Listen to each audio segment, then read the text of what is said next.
આત્મ પ્રેરકત્વ વિશે અત્યારે વાત કરીએ છીએ, તો આત્મ પ્રેરણની જે ઘટના છે એને પહેલા સમજીએ. બહુ ટૂંકમાં અહીંયા જોવા જઈએ તો આ બધી ઘટનાઓ એકબીજા ઉપર ડિપેન્ડ છે અને એકબીજાને મળતી આવે છે. જેમ કે તમે સમજો કે કોઈ એક ગૂંચળામાં પ્રવાહમાં ફેરફાર કરીએ તો બાજુના ગૂંચળામાં ઈએમએફ પેદા થઈ જાય, એનું આપણે નામ આપી દીધું અન્યોન્ય પ્રેરકત્વ. પછી ધારો કે કોઈ ચુંબકીય ક્ષેત્ર બદલાતું હોય ને એમાં વાહક પ્લેટ મૂકી દઈએ તો એમાંય પ્રેરિત ઈએમએફ પેદા થયો, એને એડી કરંટ નામ આપી દીધું. પછી તારવાળા ભાગ માટે પ્રવાહ પેદા થાય, તો એ જ બધી સિચ્યુએશન આપણે સમજ્યા છીએ. તો હવે અહીંયા એક થોડીક નવી કન્ડિશન બતાવી છે.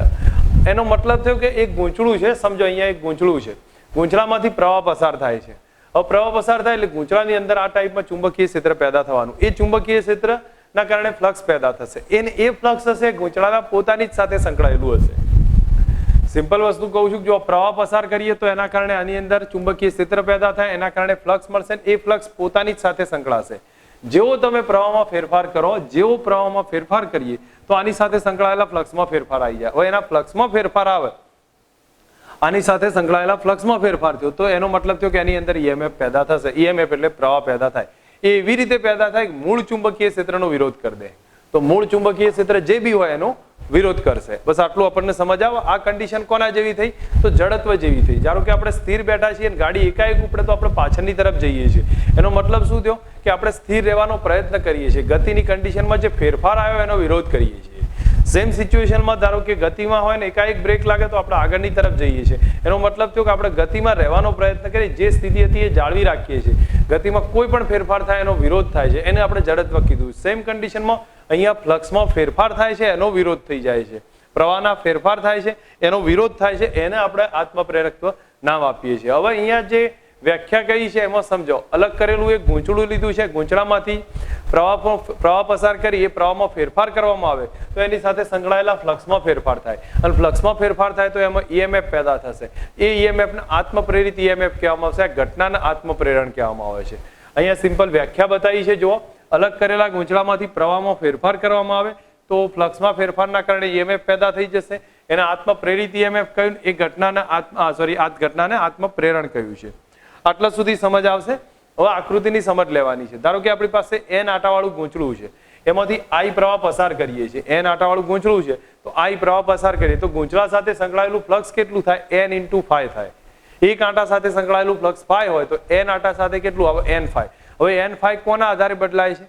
તો n φ આઈ ના આધારે બદલાય છે. તો n φ નો આધાર કોના ઉપર થયો? ફ્લક્સનો આધાર આઈ ઉપર થયો. તો અહીંયા બતાવ્યું છે n આંટાવાળું ગૂંચળું છે, આઈ પ્રવાહ પસાર કરીએ તો એમાં ફ્લક્સ કેટલું આવ્યું? n φ. અને n φ નો આધાર છે આઈ ઉપર. તો n φ પ્રપોઝનલ ટુ આઈ થઈ ગયું. કોઈ અચળાંક લેવો પડશે તો અચળાંકને l લીધો છે. આગળ m લેતા હતા જેને અન્યોન્ય પ્રેરકત્વ કહેતા હતા, અહીંયા l લીધો છે, એને આત્મપ્રેરકત્વ નામ આપ્યું છે. જેમ અન્યોન્ય પ્રેરકત્વ હતો સેમ સિચ્યુએશનમાં આત્મપ્રેરકત્વ આવશે. આત્મપ્રેરકત્વનો એકમ અન્યોન્ય પ્રેરકત્વના જેટલો જ થાય, જેને આપણે હેનરી કહીએ, વેબર પર મીટર સ્ક્વેર કહેવાય અથવા વોલ્ટ સેકન્ડ પર એમ્પિયર કહેવાય છે. આ ત્રણે એના એકમ હશે. ધ્યાન રાખજો, એલ ને અચળાંકને આત્મપ્રેરકત્વ કહ્યું, એને આપણે એકમ છે હેનરી, વેબર પર મીટર સ્ક્વેર અથવા વોલ્ટ સેકન્ડ પર એમ્પિયર. આ ત્રણે એના એકમ થયા છે. હવે એની વ્યાખ્યા સમજવી. વ્યાખ્યા સમજવા માટે અહીંયા એક કામ કરીએ, આ સૂત્રમાં જ જોઈએ.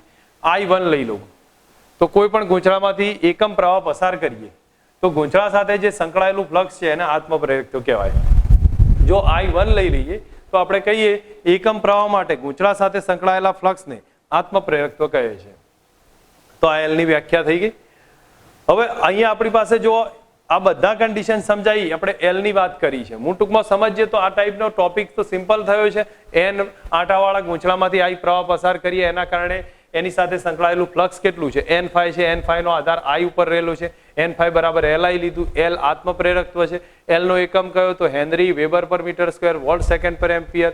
l ની વ્યાખ્યા કઈ? તો વ્યાખ્યામાં આપણે લખીએ એકમ પ્રવાહ પસાર કરવામાં આવે તો આ 1 થઈ ગયું. તો ગૂંચળા સાથે સંકળાયેલા ફ્લક્સને આત્મપ્રેરકત્વ કહેવાય છે. આ એક ડિટેલ થઈ છે. હવે એના પછી આપણે આગળ ચેક કરીએ તો આગળના પોઈન્ટ્સમાં અહીંયા સમજો તો તમને તરત ખ્યાલ આવે એવું છે કે આપણે એનું વિકલન કરવાનું છે. તો n φ બરાબર li સૂત્ર લીધું છે. હવે એનું વિકલન કરીએ તો n d φ/dt. તો l એ અચળ છે, di/dt થાય. હવે ફેરેડેનો નિયમ કહે છે કે E બરાબર -n d φ/dt. તો n d φ/dt બરાબર -e થાય. તો -1 તરફ લખી દઈએ. તો E નું સૂત્ર બીજું કયું થયું? l di/dt. આ દરેકને યાદ હોવું જોઈએ.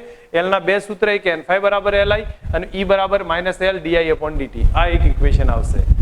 હવે અહીંયાથી આગળ સ્ટેપ લઈએ. આ સ્ટેપ દરેકને ખ્યાલ આવે એવું છે, કારણ કે આગળના જેમ કોમન હશે. n phi is equal to li કરી દીધું છે.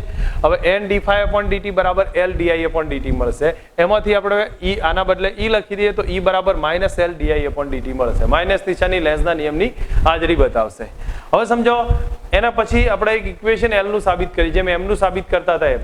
ધારો કે એકમ લંબાઈ દીઠ આંટાની સંખ્યા સ્મોલ n છે, એનો એરિયા a જેટલો છે, લંબાઈ l હોય, તો એ કન્ડિશનમાં સોલેનોઇડની અંદર જે ગૂંચળાની અંદર ઉત્પન્ન થતું ચુંબકીય ક્ષેત્ર થાય μ0 ni. આંટાની સંખ્યા સ્મોલ n, એરિયા a છે, લંબાઈ l હોય, તો સોલેનોઇડની અંદર ઉત્પન્ન થતું ચુંબકીય ક્ષેત્ર થાય μ0 ni.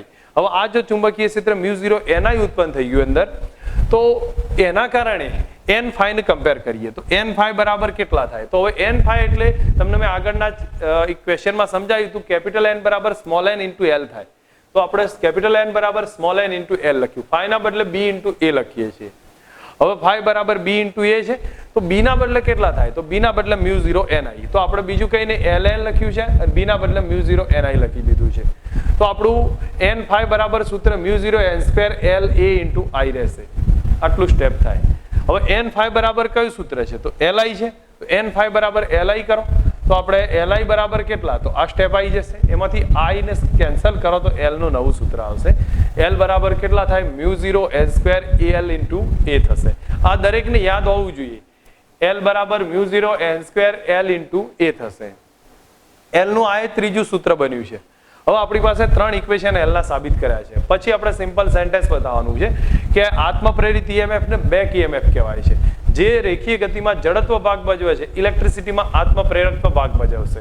તો આ જે EMF છે બેક EMF કહેવામાં આવશે. ઇન શોર્ટ હું તમને આ થિયરી યાદ રાખવા માટે કહું તો યાદ રાખવામાં પહેલા આત્મપ્રેરિતની વ્યાખ્યા આપી છે. સિમ્પલ સમજીએ તો 3 પોઈન્ટમાં આપણે યાદ રાખી શકીએ છીએ અને એ જ રીતે રિવિઝનમાં બી લઈએ છીએ.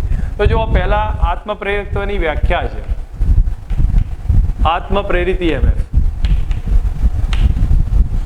એની એક વ્યાખ્યા આપી છે.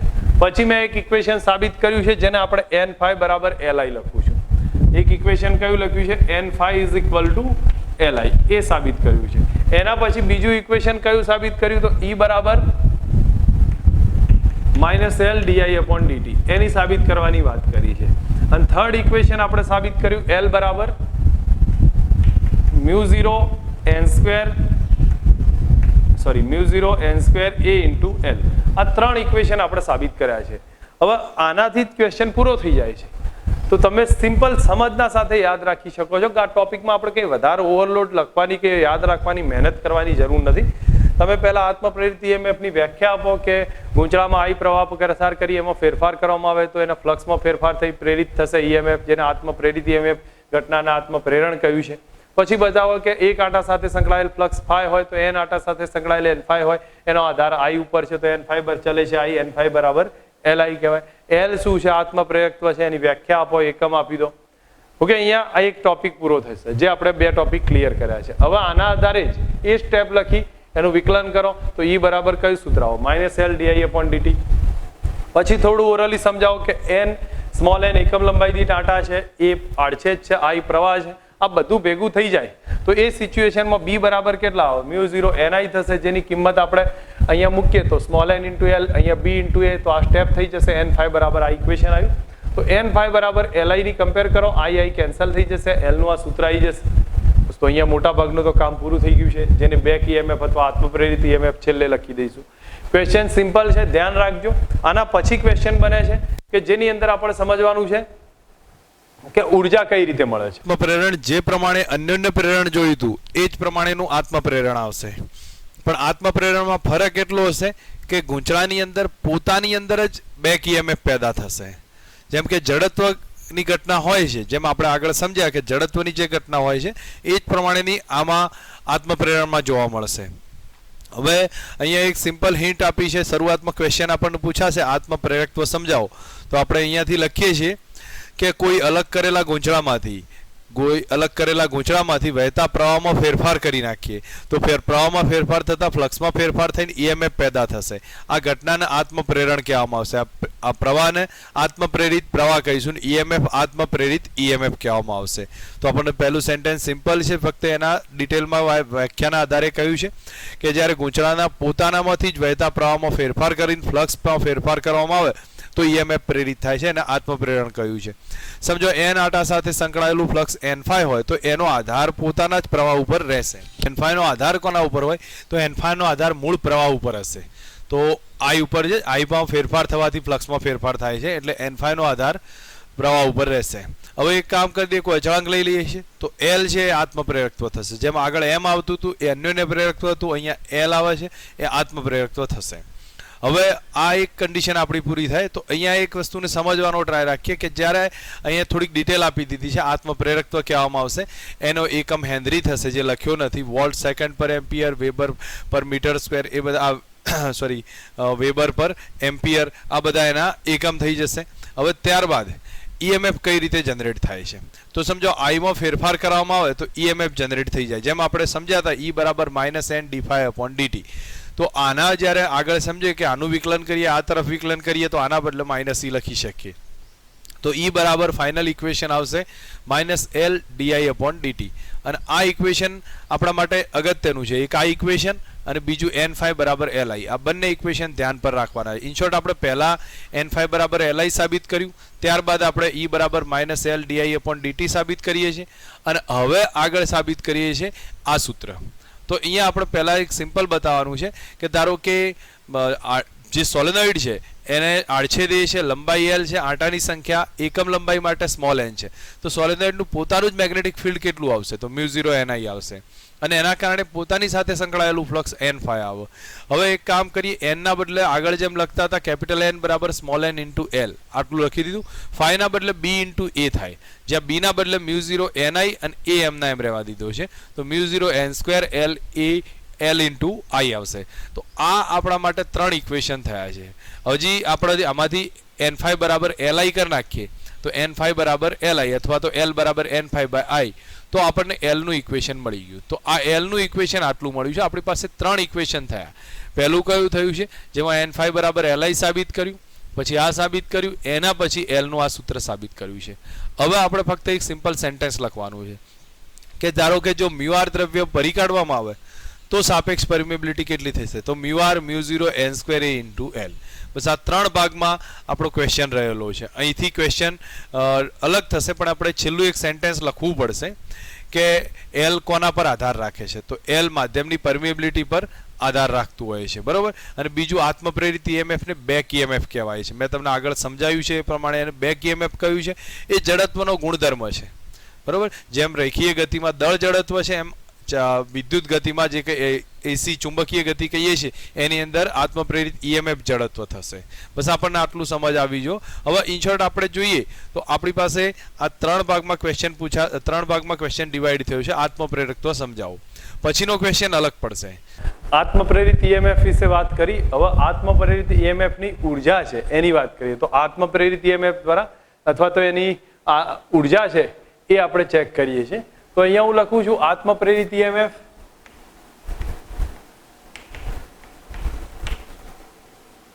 બેક EMF છે. આપણને ખ્યાલ છે બેક EMF છે.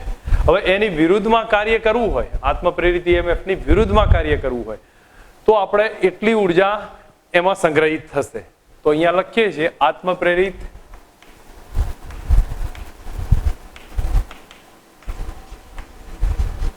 EMF ની વિરુદ્ધ કાર્ય કરીએ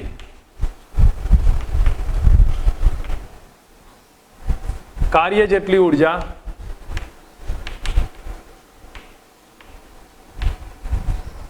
સંગ્રહિત થાય.